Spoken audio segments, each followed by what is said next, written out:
ஆண்டவரும் அருமை இரட்சகருமாய் இருக்கிற இயேசு கிறிஸ்துவின் நாமத்தினாலே உங்கள் அனைவரையும் அன்போடு கூட வாழ்த்துகின்றேன், வரவேற்றுக் கொள்கின்றேன். நாளிலே நாம் இந்த சிறு தொழிலின் ஆரம்பத்திற்காக யாவரும் ஜெபம் செய்வோம். மிகுந்த இரக்கமுள்ள பிதாவே, இந்த நாளிலே எங்களை ஆசீர்வாதமாய் வழிநடத்தி வருகின்ற கிருபைகளுக்காய் ஸ்தோத்திரம். இந்த நாளிலேயும் உம்மை துதிக்கும்படியாய் நீங்கள் கொடுத்திருக்கின்ற அந்த தர்மத்திற்காக உம்மை துதிக்கின்றோம், உம்மை ஸ்தோத்திரிக்கின்றோம். அன்று ஆசீர்வதித்து தருங்க, குற்றங்கள் குறைகள் யாவற்றையும் தருங்க. மீட்பரின் மூலமாய் செபிக்கின்றோம் நீங்கள் அன்பின் ஆண்டவரே, ஆமென். இந்த சிறு தொழிலின் ஆரம்பத்திற்காக யாவரும் இணைந்து கீதங்களும் கீர்த்தனைகளும் 30, ஆராதனை கீதங்கள் 415. கீதங்களும் கீர்த்தனைகள் 30, ஆராதனை கீதங்கள் 415. யௌவனமாக கர்த்தரே உம்மை வணங்குவே, தெய்வீக ஈவை பெறவே ஈடென தருவே. அநேக காணிக்கைகளால் உம் கோபமாறுமோ, நான் புண்ணிய கிரியை செய்வதா கேடாட்சும் வைப்பீரோ. நான் குற்றவாளி ஆகையா என் பேரில் கோபமே நிலைத்திருந்து சாபத்தா அழிதல் நியாயமே. யுவனமாக கர்த்தரே உம்மை வணங்குவே, என் நீதி இயேசு கிறிஸ்துவே அவரை பற்றினேன்.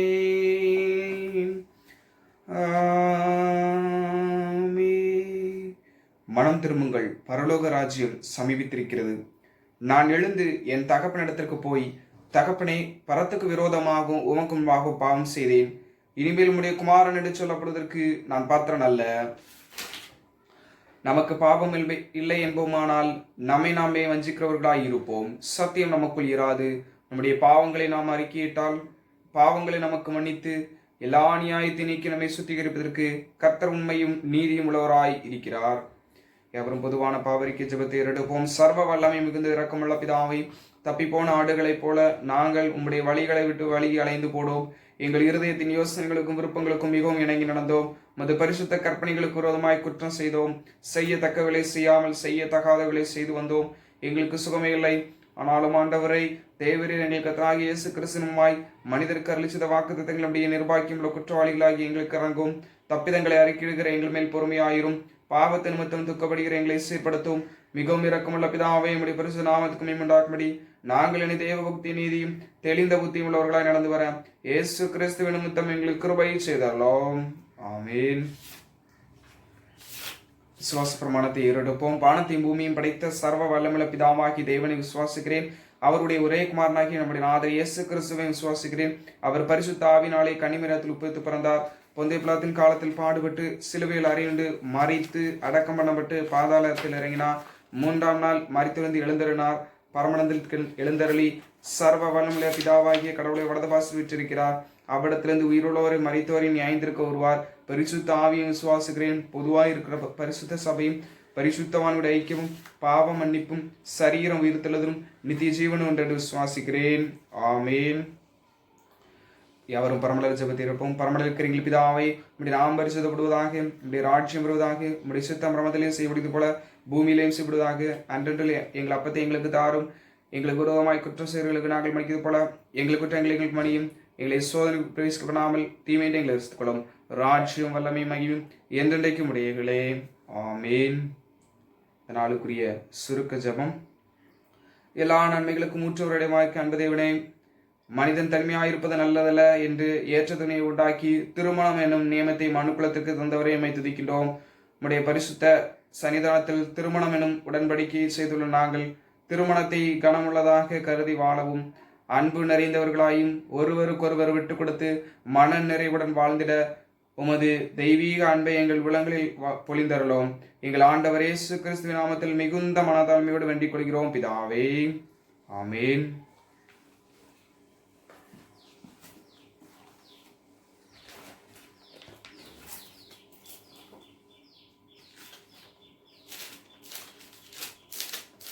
நாளிலே நான் தியானிக்கும்படியாய் வாசிக்கும்படியாய் எடுத்துக்கொண்ட வேத பகுதி மத்தேயு என்பவர் எழுதின நற்செய்தி பாகம் 19வது அதிகாரம் 1வது வசனம் முதல் 6வது வசனம் முடிய. மத்தேயு 19வது அதிகாரம் 1வது வசனம் முதல் 6வது வசனம் முடிய. இயேசு இந்த வசனங்களை சொல்லி முடிந்த பின்பு அவர் கலிலேயா விட்டு யோர்தானுக்கு அக்கறையான யூதேயின் எல்லைகளில் வந்தார். திரளான ஜனங்கள் அவருக்கு பின் சென்றார்கள். அவ்விடத்தில் அவர்களை சுஸ்தமாக்கினார். அப்பொழுது பரிசேயர் அவரை சோதிக்க வேண்டும் என்று அவரிடத்தில் வந்து, புருஷனானவன் தன் மனைவியை எந்த முகாந்திரத்தினாலும் தள்ளிவிடுவது நியாயமா என்று கேட்டார்கள். அவர்களுக்கு அவர் பிரதித்திரமாக, ஆதியிலே மனுஷரை உண்டாக்கினவர் அவர்களை ஆணும் பெண்ணுமாக உண்டாக்கினார் என்பதையும், இது நிமித்தம் புருஷனானவன் தன் தகப்பனையும் தாயை விட்டு தன் மனைவியோடு இசைந்திருப்பான், அவர்கள் இருவரும் ஒரே மாம்சமாய் இருப்பார்கள் என்று அவர் சொன்னதையும் நீங்கள் வாசிக்கவில்லையா? இப்படி இருக்கிறபடியால் அவர்கள் இருவராய் இராமல் ஒரே மாம்சமாய் இருக்கிறார்கள். ஆகையால் தேவன் இணைத்ததை மனுஷன் பிரிக்காதிருக்க கடவன் என்றார் என்பவைகளே. ஆமேன்.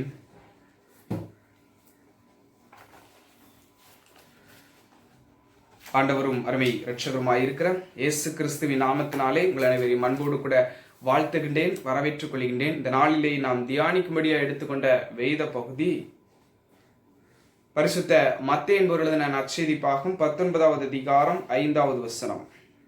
இது நிமித்தம் புருஷனானவன் தன் தகப்பனையும் தாயை விட்டு தன் மனைவியோடு இசைந்திருப்பான், அவர்கள் இருவரும் ஒரே மாம்சமாய் இருப்பார்கள் என்று அவர் சொன்னதையும் நீங்கள் வாசிக்கவில்லையா என்பவைகளே. ஜெபம் செய்வோம். கிருபை நிறைந்த எங்கள் அன்பின் நல்ல ஆண்டவரை, ஆசீர்வதிக்கப்பட்ட இந்த வேலைக்காக துதிக்கின்றோம், ஸ்தோத்திரிக்கின்றோம். ஆண்டவரை, இந்த நாளிலே நாங்கள் தியானிக்க போகிற இந்த பகுதி இடைய வாழ்க்கையிலே பிரோஜனம் உள்ள ஒரு பகுதியாக இருக்கும்படியாக நாங்கள் செபிக்கின்றோம். மீட்பெரும் இரட்சகருமாய் இருக்கிற இயேசு கிறிஸ்துவின் நாமத்தில் செபிக்கிறோம் பிதாவே. ஆமேன். அன்புக்குரியவர்களே, இந்த நாளிலே நான் தியானிக்கும்படியாக எடுத்துக்கொண்ட தலைப்பு திருமணம் உடன்படிக்கையின் கொண்டாட்டம். திருமணம் உடன்படிக்கையின் கொண்டாட்டம். திருமணம் என்பது நம்முடைய வாழ்க்கையில ஒரு பகுதி. அந்த திருமணம் என்பது என்னது அப்படின்னு சொல்லி பார்த்தோம் அப்படின்னா, ஒரு உடன்படிக்கையுடைய கொண்டாட்டம். என்ன உடன்படிக்கை என்று சொல்லி நாம் வேதத்திலே 3 காரியங்கள் மூலமாக நாம் சிந்திப்போம். திருமணம் என்பது ஒரு மனிதனுடைய குடும்ப வாழ்வின் ஆரம்பமாக காணப்படுகிறது. இதை எபிரேய வார்த்தையிலே பெய்த் அப்படின்னு சொல்லி சொல்றாங்க. பெய்த் என்று சொல்லி சொல்வார்கள். அப்படின்ற ஹவுஸ் ஆர் ஃபேமிலி. பரிசுத்த வேதாகமத்திலே நாம் எடுத்துக்கொண்டோம் என்று சொன்னால், ஆதியாகமம் 2வது அதிகாரத்திலே ஆதாம் ஏவாளை குறித்து அங்கே சொல்லப்பட்டிருக்கிறது. அங்கே ஆதாமுக்கு ஏவாளை என்ன தேவன் நியமித்தார். அப்படிதானா? மனிதன் தனிமையா இருப்பது நல்லதில்லை, ஏற்று துணையை உண்டாக்கும் என்று சொல்லி ஆதாம் தனியா இருப்பதனாலே ஆதாமுக்கு என்ன செஞ்சார்? ஏவாளை உண்டாக்கினவராய் அங்கே காணப்பட்டார். இங்கே தேவனை கொண்டு என்னென்ன காரியங்கள் வேதத்திலே திருமணத்தை குறித்து சொல்லப்பட்டிருக்கு சொல்லி 3 காரியங்கள் மூலமாக சுருக்கமாக நாம் சிந்திக்க கடமைப்பட்டிருக்கின்றோம். முதலாவதாக நாம் பார்க்கின்ற பொழுது, தேவனை மையமாக கொண்ட குடும்பம், காட் சென்டர்ட் ஃபேமிலி. ஆதியாகமம் 2வது அதிகாரம் 18 முதல் 20 முடிய. ஆதியாகமம் 2வது அதிகாரம் 18 முதல் 20 முடிய.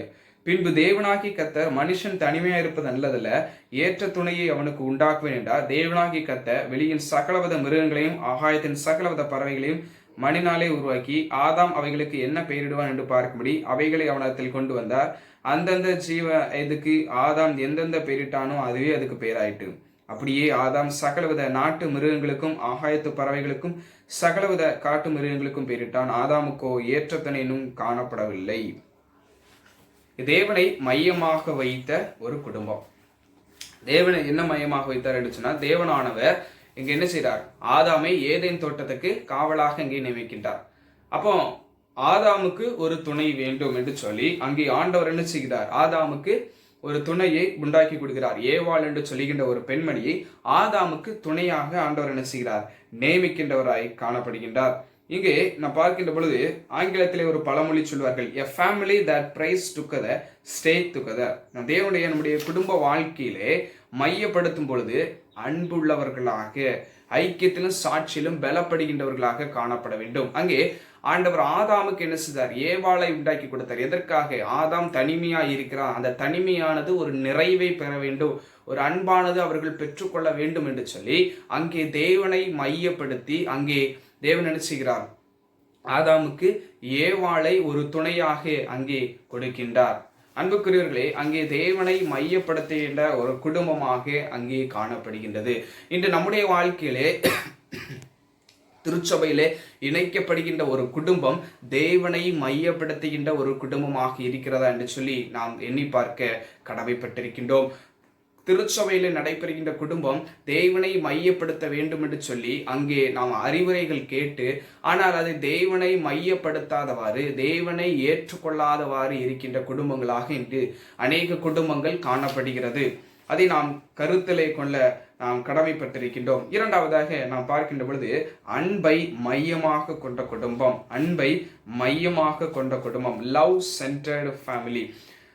உடைய எபேசியர் 5வது அதிகாரம் 25வது வசனம், எபேசியர் 5:25. அதில் நாம் பார்க்கின்ற பொழுது, புருஷர்களே உங்கள் மனைவிகளில் அன்பு கூறுங்கள், புருஷர்களே உங்கள் மனைவிகளில் அன்பு கூறுங்கள் என்று சொல்லப்பட்டிருக்குது. கணவன் மனைவி என்று சொல்லுகின்றது ஒரு மரியாதைக்குரிய ஒரு உறவு. அந்த உறவினுடைய தொடக்கம், ஒரு மனிதனுடைய வாழ்வினுடைய தொடக்கம் அப்படின்னா அந்த கடினமான சூழ்நிலையை எதிர்கொள்ளக்கூடிய ஒரு தொடக்கம். ஒரு சிங்கிளா இருக்கிறான் அப்படின்னா அவனுக்கு அநேக தேவைகள் இருக்காது. அப்போ ஒரு குடும்பமாக உருவாகின்ற பொழுது புதுமையான ஒரு வாழ்க்கை அங்கே என்ன செய்யணும், அவன் வாழ வேண்டியதாய் இருக்கின்றது. அப்போ அங்க ஒரு உறவானது துவக்கத்தில் காணப்படுகிறது. இப்படி இருக்கின்ற காலத்துல அங்க என்ன சொல்லப்படுது? புருஷர்களே உங்கள் மனைவிகளில் அன்பு கூறுங்கள். புருஷர்கள் எப்படி இருக்கணும்? மனைவி மீது அன்பு கொண்டவர்களாக இருக்க வேண்டும். அன்பு அப்படின்னு சொல்லி நம்ம பார்த்தோம்னு சொன்னா வேதத்திலே அன்புக்கு அநேக முக்கியத்துவங்கள் கொடுக்கப்படுகிறது. அன்பு அப்படின்றது கற்பனைகளிலே மிக முக்கியமான கற்பனை, முதன்மையான கற்பனை என்னன்னு சொல்லி பார்த்தோம்னு சொன்னா அன்பு தான். அன்பு இல்லை அப்படின்னா உலகத்துல எதுவுமே இல்லை. அன்பு தான் முக்கியத்துவம். அந்த கற்பனையில மாத்திரம் அல்லாமல் பொதுவாக வாழ்க்கையில நான் பார்த்தோம் அப்படின்னு சொன்னால் அன்பு என்பது முக்கியத்துவப்படுத்துகின்றதாக காணப்படுகிறது. அப்போ குடும்பத்தில் என்ன செய்யணும்? அன்பை மையமாக வைக்க வேண்டும். முதல்ல தேவனை மையமாக வைக்க வேண்டும். இரண்டாவதாக அன்பை மையமாக வைத்து வாழ்கின்றவர்களாக காணப்பட வேண்டும். மூன்றாவதாக நாம் பார்க்கின்ற பொழுது பரஸ்பர சார்புள்ள மனிதன், மியூச்சுவல் டிபெண்டிங் ஃபேமிலி, பரஸ்பர சார்புள்ள மனிதன். ஆதியாகமம் 2வது அதிகாரம் 24வது வசனம். இது நிமித்தம் புருஷன் தன் தகப்பனையும் தன் தாயை விட்டு தன் மனைவியோடு இசைந்திருப்பான், அவர்கள் ஒரே மாம்சமாய் இருப்பார்கள். என்ன சொல்லப்பட்டிருக்கிறது? இது நிமித்தம் புருஷன் தன் தகப்பனையும் தன் தாயை விட்டு தன் மனைவியோடு இசைந்திருப்பான். சார்புள்ள ஒரு புதுமையான ஒரு உறவை மேற்கொள்ளுகின்ற ஒரு மனிதராக அங்கே காணப்படும். ஒரு சார்ந்து வாழுகின்ற, தனக்கென்று வாழாதவாறு ஒரு சார்ந்து ஒரு குடும்ப வாழ்க்கையை, ஒரு குடும்பத்தை எண்ணி நினைக்கக்கூடிய ஒரு வாழ்வுக்குள்ளாக கடந்து செல்லுகின்ற ஒன்றாக அங்கே காணப்படுகிறது. இன்னும் மத்தேயு 19வது அதிகாரம் 6வது வசனத்துடைய பின்பகுதியை நாம் பார்த்தோம் அப்படின்னா தேவன் இணைத்ததை மனுஷன் பிரிக்காத இருக்க கடவன் என்று சொல்லி அங்கே சொல்லப்பட்டது. குடும்ப வாழ்க்கையிலே கணவன் மனைவி என்று இணைக்கின்ற பொழுது அந்த இணைப்பை என்ன செய்யப்பட்டது? பிரிக்காத இருக்க கடவன் என்று சொல்லி சொல்லப்படுது. யாரால இணைக்கப்பட்ட ஒரு உறவு? தெய்வனால இணைக்கப்பட்ட ஒரு உறவு. திருமணம் அப்படின்றது ஒரு சும்மா சாதாரண ஒரு விஷயம் அல்ல, அது தெய்வனால் இணைக்கப்படக்கூடிய ஒரு காரியம். இன்னைக்கு இந்த ஆண்மகனுக்கு இந்த பெண் தான் அப்படின்றது நம்ம நினைப்பது அல்ல, அது யாருடைய நினைப்பு? தேவனுடைய நினைப்பு. இன்னைக்கு நிறைய பேர் என்ன செய்யறாங்க அப்படின்னா அலைன்ஸ் பார்க்கும்போது என்ன செய்வாங்க அப்படின்னா நிறைய பேருக்கு திருமணம் உடனே நிச்சயிக்கப்படாது. ஒரு 20-25க்கு மேல பெண்களை பார்ப்பாங்க, அது எதுவுமே நடக்காது, வாழ்க்கை வெறுப்புள்ளதாக காணப்படும். அப்படி அல்ல. தேவன் யாரை நியமித்திருக்கிறாரோ அவங்க கூட தான் என்ன செய்யும்? வாழ்க்கை அமையும். அப்ப நம்முடைய குடும்ப வாழ்க்கையில நம்ம எப்படி காணப்பட வேண்டும்? தேவனை மையமாக வைக்க வேண்டும், அன்பை மையமாக வைக்க வேண்டும், சார்புள்ள ஒரு குடும்பத்தை உருவாக்குகின்றவர்களாக காணப்பட வேண்டும். தேவனை எப்படி மையமாக வைக்க வேண்டும்? தேவனை ஏற்றுக்கொள்ள வேண்டும், தேவனுடைய பிடிமானத்தை பிடித்து கொள்ள வேண்டும். இரண்டாவதாக அன்பை மையமாக வைக்க வேண்டும். நம்முடைய வாழ்க்கையில நம்முடைய புருஷர்கள் மனைவிகள் மீது அன்பு வைக்க வேண்டும், மனைவிகள் புருஷர்கள் மீது அன்பை வைக்க வேண்டும். அன்பை முற்றிலுமாக முதன்மையானதாக நாம் வைக்க வேண்டும். மூன்றாவதாக ஒரு சார்புள்ள, ஒரு தனிப்பட்ட வாழ்க்கையில ஒரு குடும்ப வாழ்க்கை அது சார்புள்ளவராக காணப்படும். இந்த 3 வாழ்க்கை நம்முடைய திருமண வாழ்க்கைகளாக நாம் எடுத்துக்கொண்டோம் என்று சொன்னால் நாம் ஒரு உடன்படிக்கை பண்ணவர்களாக, கர்த்தருடைய வார்த்தைகளை ஏற்றுக்கொண்டவர்களாக, குடும்பத்தை சந்தோஷமாக வழிநடத்துகின்றவர்களாக காணப்படும். ஆகவே ஆண்டவர் தாமே நம் அனைவரையும் ஆசீர்வதிப்பாராக. ஆமென். ஜெபம் செய்வோம். கிருபை நிறைந்த எங்கள் அன்பின் நல்ல ஆண்டவரை, ஆசீர்வதிக்கப்பட்ட வேலைக்காக உம்மை துதிக்கின்றோம், உம்மை ஸ்தோத்திரிக்கின்றோம். ஆண்டவர், இந்த நாளிலேயும் எங்களை ஆசீர்வாதமாய் வழிநடத்தி வருகின்ற கிருபைகளுக்காய் ஸ்தோத்திரம் தகப்பனே. இந்த நாளிலேயும் ஆண்டவரே, உடைய வாழ்க்கையில ஏற்படுகின்ற ஒவ்வொரு பிரச்சனைகளுக்காக நாங்கள் செபிக்கிட்டோம். குடும்ப வாழ்க்கையில இருக்கின்ற பிரச்சனைகள் ஆண்டவரே, குடும்பத்தை இணைக்கின்ற தெய்வன், ஒரு சார்புள்ள வாழ்க்கையை உருவாக்குகின்ற தெய்வன், ஒரு அன்பை விதைக்கின்ற தேவன். உடைய குடும்ப வாழ்க்கையில இருக்கின்ற பிரச்சனைகளுக்காக ஜெபிக்கின்றோம். ஒவ்வொரு குடும்பத்தில் இருக்கின்ற பிரச்சனைகளுக்காக ஜெபிக்கின்றோம். எல்லா பிரச்சனைகளையும் கர்த்தர் மாற்றி கொடுக்கிறாங்க. ஆண்டவரே, திருமணம் என்பது என்ன, திருமணம் எப்படி நியமிக்கப்படுகிறது, யாரால் நியமிக்கப்படுகிறது என்று சொல்லி தியானிக்கும்படியே தந்த வாய்ப்புக்காக உம்மை துதிக்கிட்டோம், உம்மை ஸ்தோத்திரிக்கின்றோம். கர்த்தர் ஒவ்வொரு இல்லற வாழ்க்கையிலையும் ஆசீர்வாதத்தை கொடுக்கிறார்கள். ஒவ்வொரு இல்லத்தில் இருக்கின்ற பெண்களுக்காக ஜெபிக்கின்றோம். வேத வசனங்களை தெரிந்து கொண்டு கர்த்தருடைய பாதையிலே தன்னுடைய குடும்பத்தை நடத்தும்படியாக நாங்கள் ஜெபிக்கின்றோம். இல்லற வாழ்க்கையிலே ஒரு ஆசீர்வாதத்தை கொடுத்து இன்னும் இல்லற வாழ்க்கையை மேன்மைப்படுத்தும்படியாக நாங்கள் ஜெபிக்கின்றோம். கர்த்தர் ஆசீர்வதித்தாங்க. குற்றங்கள் குறைகள் யாவற்றையும் எடுத்தாருங்க. மீட்பரின் மூலமாய் ஜெபிக்கின்றோம் எங்கள் அன்பின் நல்ல ஆண்டவரே. ஆமென். என் ஆத்துமாவை கர்த்தரை ஸ்தோத்திரி, என் முழுவதுமே ஒரு பரிசுத்த நாமத்தை ஸ்தோத்திரி. என் ஆத்துமாவை கர்த்தரை ஸ்தோத்திரி, அவர் செய்த சகல உபகாரங்களையும் மறவாதே.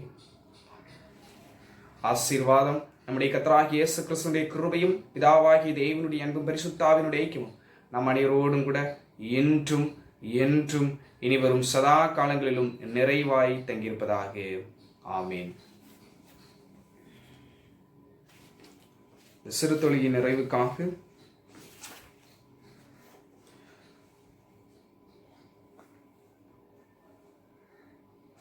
கீதங்களின் கீர்த்தனிலும் 645 ஆராதனை கீதங்கள் 761. கீதங்களின் கீர்த்தனிலும் 645 ஆராதனை கீதங்கள் 761. லௌகீக இன்பமேன்மையும் இப்பரதேசிக்கு வேண்டாம், பரம நன்மை செல்வமோ எங்கில்லையாவுமாயா,